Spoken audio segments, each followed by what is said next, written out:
Today's guest is Mike Michalowicz. He's a best-selling author of Profit First and many other entrepreneurial books. So Mike, thank you for being on the show. Oh, Tats, it's a joy to be with you. Thanks for setting this up. Yes, so you've written so many books, so you can talk to so many entrepreneurs. What's the hardest concept for most entrepreneurs to grasp? I think most entrepreneurs struggle with the fact that the reason we're in business is not to do the work, but to be the creator of jobs for others. There's a study that came out that identified that only 7% of the world population will ever be entrepreneurs or business owners, which means 93% of the world population is looking for a good job. Our job is not to do the job, it's to create jobs for others. But, when we start a business, well, by necessity, in many cases, we have to do the work. And we start to believe, well, because I was doing the work from the beginning, I need to do the work forever. And that's not the case. We're the inception point, but our job is as quickly and effectively as possible is to start bringing other people who want to do the work and elevate ourselves to being the visionary. The visionary is someone who sees where we're moving and organizes and choreographs the resources, which is the people, but the technology, the vendors, the clients, to work collectively toward an outcome. If we're the ones doing the work, we prevent the progress of the company. Yeah, that makes a lot of sense. That brings me to our next point. When I first started entrepreneurship, like over 20 years ago, entrepreneurship was not very cool. No, It seems really cool now. isn't that funny? You find that's kind of, that over promotion of it is kind of detrimental to some people. Maybe. I became an entrepreneur 25 or 26 years ago. And I remember my father looking at me going, well, when are you going to get a job? And I'm like, this is my job. And the definition of entrepreneurship back then was you couldn't get a job, so you became an entrepreneur. Now the definition, if you can't get a job, you become a consultant, right? Entrepreneurship has become heralded, and we see in the papers. We see that Sarah Blakely, made pantyhose, cut them in uh, her dorm room or something, and now she's got a $1 billion company. That Mark Zuckerberg was at Harvard and said, "I'm dropping out of school to take this idea and blow it up." Movies are made about it, so it's heralded. The problem is what we see in the media. Sarah Blakely, Mark Zuckerberg, the guys that founded Google, Sergey Brin, they are lottery winners. That is not the typical path of entrepreneurship.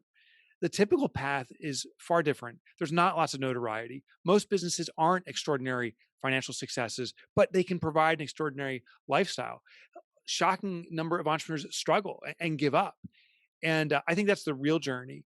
And once you understand that, I hope it doesn't curtail people from pursuing it, but I hope we go in with realistic expectations. I think too many people are giving up too soon, saying, I didn't make a $1 billion company in 1 year. Clearly, I'm a failure. No, the fact you started a company is miraculous.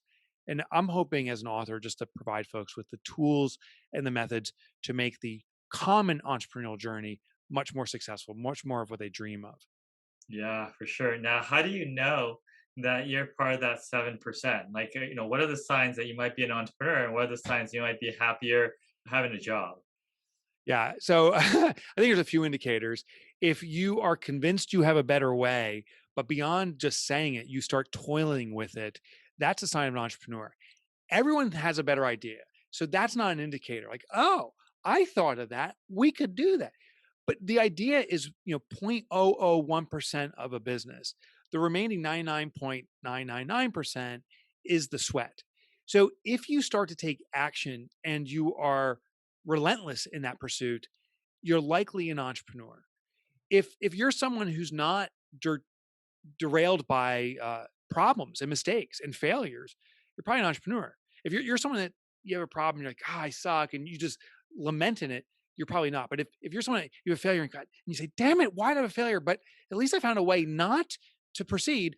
I'll seek a new way, and you start to iterate, you're much more likely an entrepreneur. Entrepreneurs are someone who's willing to take risk because they can see the reward in the long term. I think a common person sees the rewards only in their immediate actions and are determining their decisions around immediate rewards, where entrepreneurs seem to have the ability to delay reward by taking big risks now. Very good. I definitely, I can see where you're coming from there. So Entrepreneurship, involves, well, you have lots, there's always something to do. The next thing, how should entrepreneurs approach prioritization so they can get to a point where they're more the visionary and less inside the business? Yeah, I actually dedicated an entire book to this because I concluded that the biggest challenge business owners face is actually knowing what their biggest challenge is. Most of us revert to simply what's the next apparent thing that presents itself. Tats, you or I could hop in our email right now, and there's a litany of things we can address. But we will simply pick the next thing we see, and we'll determine if we want to do it, which means we apply the urgency to it. The best way to navigate entrepreneurship is to know what the business needs from you. So I in the book I'm talking about is called Fix This Next. What I did was create a hierarchy of needs. So basically, the short essence of this is best described by a chain. If there was a chain between me and you, the way to make the chain stronger, if that was our job, is not to make every link stronger. That's what most entrepreneurs do. They say, I'm working on everything, but nothing seems to improve. Because the reality is with the chain, if you and I fix every link, it'll continue to snap just as easily at the weakest link until this weakest link is strengthened. So the first thing is to diagnose and say, where's the weakest link? Once we know that, you and I only have to fix one thing, the weakest link. And now the entire chain is stronger and a new weakest link presents itself. And we fix that one. So to determine what to do in your business next, simply investigate where your biggest roadblock is within your business, that bottleneck. Once you identify it, concentrate your energies on resolving that. The other elements of your business must continue, but you concentrate energy on improving that one element, and you'll notice all of a sudden your business goes up yet another level. Then identify the next weakest link in your business, improve that, and that's how you move the business forward. It's not the mentality of fixing everything. Yeah, very good. And this could be along the same vein, but what's the balance between, as an entrepreneur, learning for all the different areas of business and doing to figure out what's working? How do those two concepts interact so you're not on one side or the other? It's funny. I just got off the call. I was interviewing an entrepreneur, and what they do is they make soaps. And what's interesting, they make these natural soaps that the pH balance is very important. And what she explained is, even though the batches follow the same process just through the natural effect, these are big batches, hundreds of gallons, that the final product isn't consistent on the pH balance. So the final step in the product is actually analyzing the pH and start adjusting it. But you never know how much to add necessarily. There's no rules. So you add a little bit, you take a little bit away. So there's a little bit of this kind of art at the end. And she said, we study this, and there's a certain point where all the research becomes exhaustive, and you're not getting any more gain. She goes, it was actually in the experimenting, the doing, where they started to figure out their own system, and they're actually still even tracking today. She said, as they move along, ways to tweak their process. So I thought that was just a good example of the question you asked. Is there's a certain point that learning is exhausted and it no longer provides benefit. There was a saying from, I think it was Colin Powell, who said, all the warplane in the world goes out the window the second the first bullet shot. It's like business.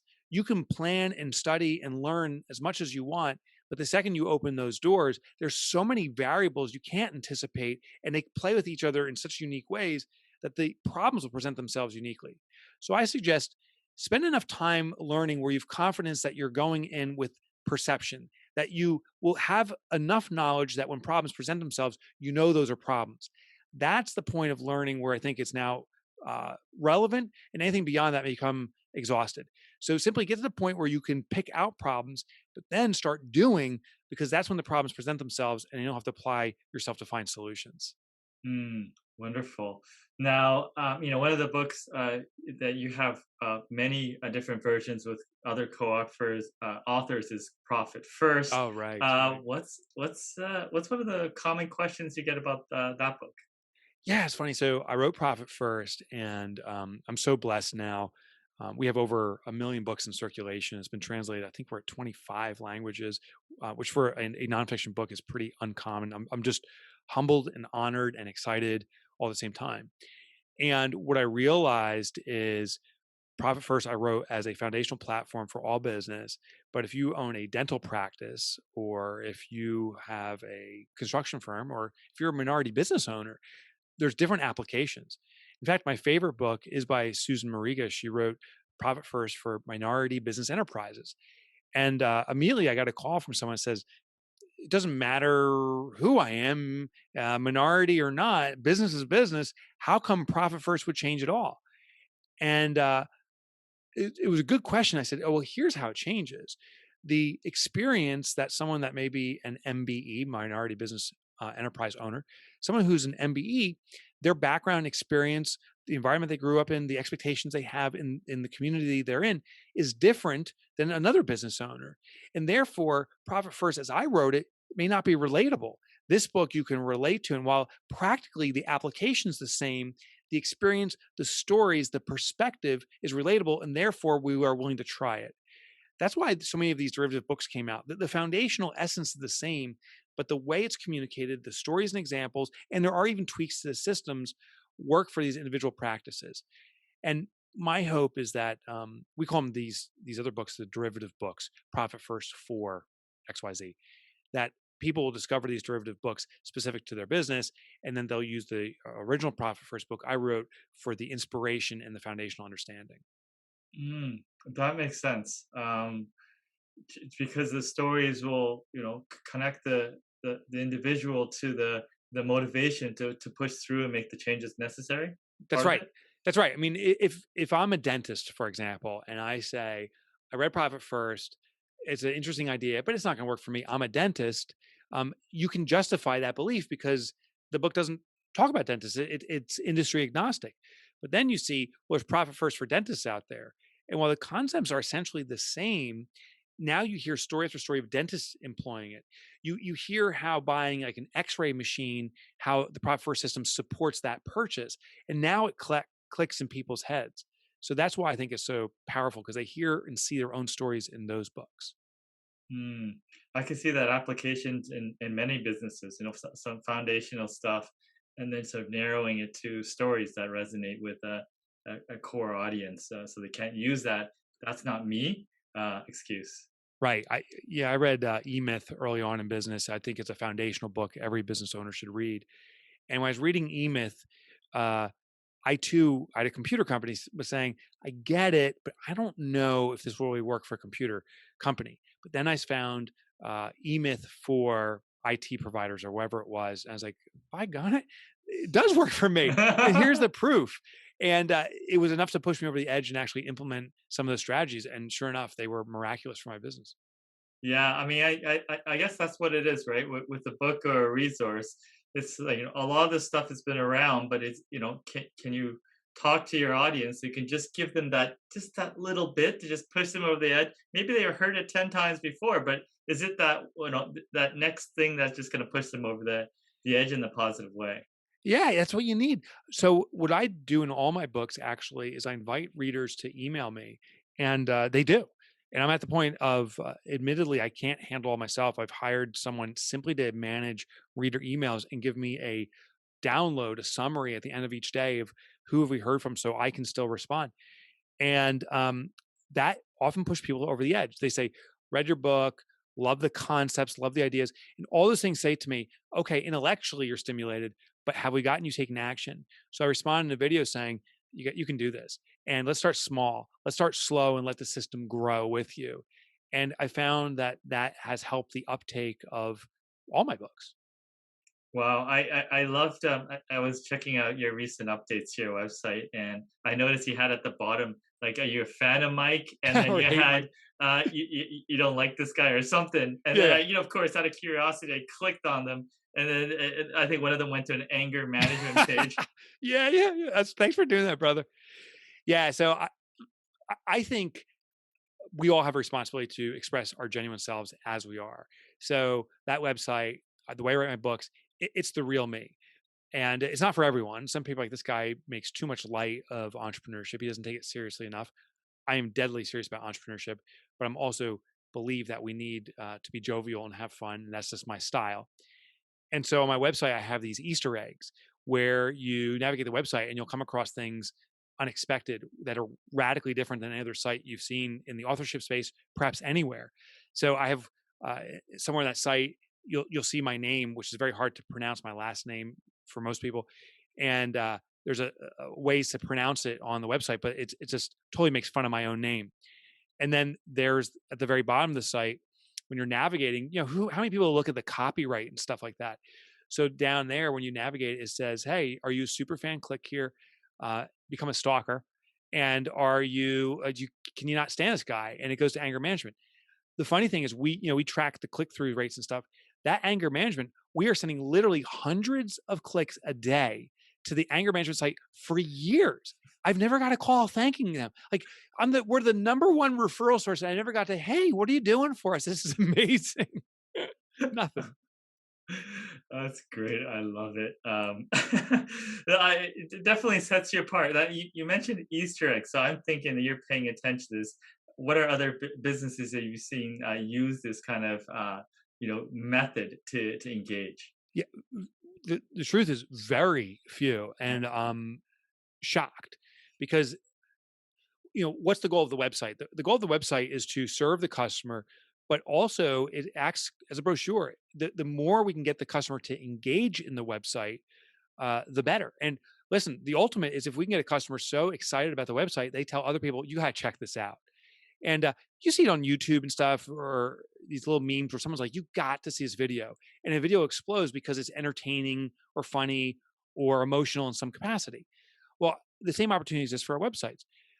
I don't see them in other authors' websites. It's just person in suit on stage, pose, their one favorite picture from high school repeated over and over again. And it's like, my God. So what I did, I said, well, that's what my contemporaries are doing. I'm going to do something that no one does. I have dozens of pictures of me up there, which some of them are extremely self-deprecating. Um, I've noticed in taking ideas from other websites, there's this one beer website that was just really cool. Instead of saying like, here's our selection of beers, it said, let's have a beer together or something. And you click on this button and you can crack a beer, a virtual one, and it pours into a cup. And I'm like, wow, that's really engaging and fun. They had their little mascot running around. Every time you land on a page, you see this dog kind of run past the page. And it's like, oh, this is cool. So you kind of try to follow the mascot. So I've taken ideas from there. But I'm also constantly innovating. One tip is listen to your customers. And in regards to my name, people are like, "How do you pronounce your last name? Michalowicz." It's Michalowicz, but no one can say it, and I get it. So someone started using like nicknames for me, and one nickname is like, "Oh, you're Mike Motorbike." Remember that in grade school, the Mike Motorbike? I'm like, "Yeah, that's what my friends called me." So I set up a website called Mike Motorbike, and that's now my main website. If you go to Mike Motorbike, it forwards you on to me. And my designer actually just today came back with another Easter egg they set up for it, which I think is very fun. That when you go only to Mike Motorbike, in the next 2 weeks, it'll be set up. You'll get this Easter egg, hopefully to get you further engaged. I will tell you this. We track our website statistics. The more Easter eggs we have, the better retention we have. People stay on the site longer, and we're getting more traffic, which I can only presume is people saying, "You got to check out this website." I love it. I love it. Now, Thanks. Mike, you do a ton of interviews. You host a ton of guests as well. So you get asked so many different questions. What's a question you wish someone asked you, or something? No one's really kind of gone there, and you're like, I wish I could share this. Is there anything that comes to mind? Um, yeah, no one asks.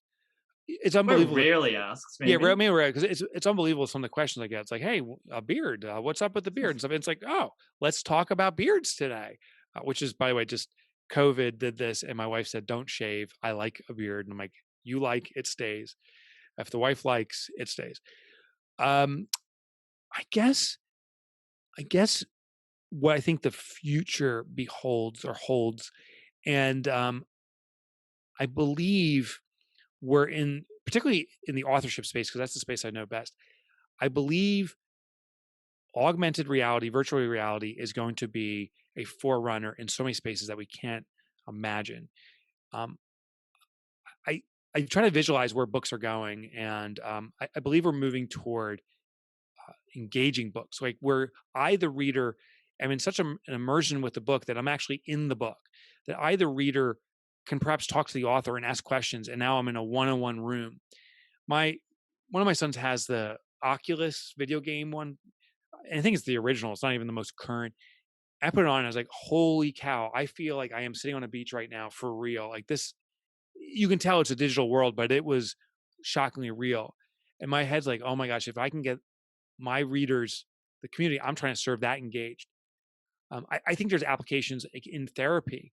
Could you imagine you lose a loved one or something and you didn't get to reconcile your relationship? Well, a therapist, you know, properly trained and properly positioned, may be able to allow that conversation to happen face to face now with that past one has loved that the loved one has passed. Like there's so many applications coming out with virtual reality that I think opportunity is massive in front of us. I don't get asked about the future that much, and I think that's a big one. Yeah, that's huge. I think you're putting together some book resource well. So I feel like Yeah, you're and it's kind tiptoeing of in that self-serving. direction.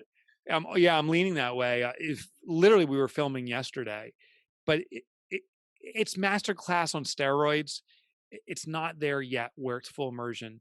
I was talking with this company. I'm like, how do we get it where someone can put on an Oculus or equivalent and say, "Hey, Mike, in chapter 3, you said this.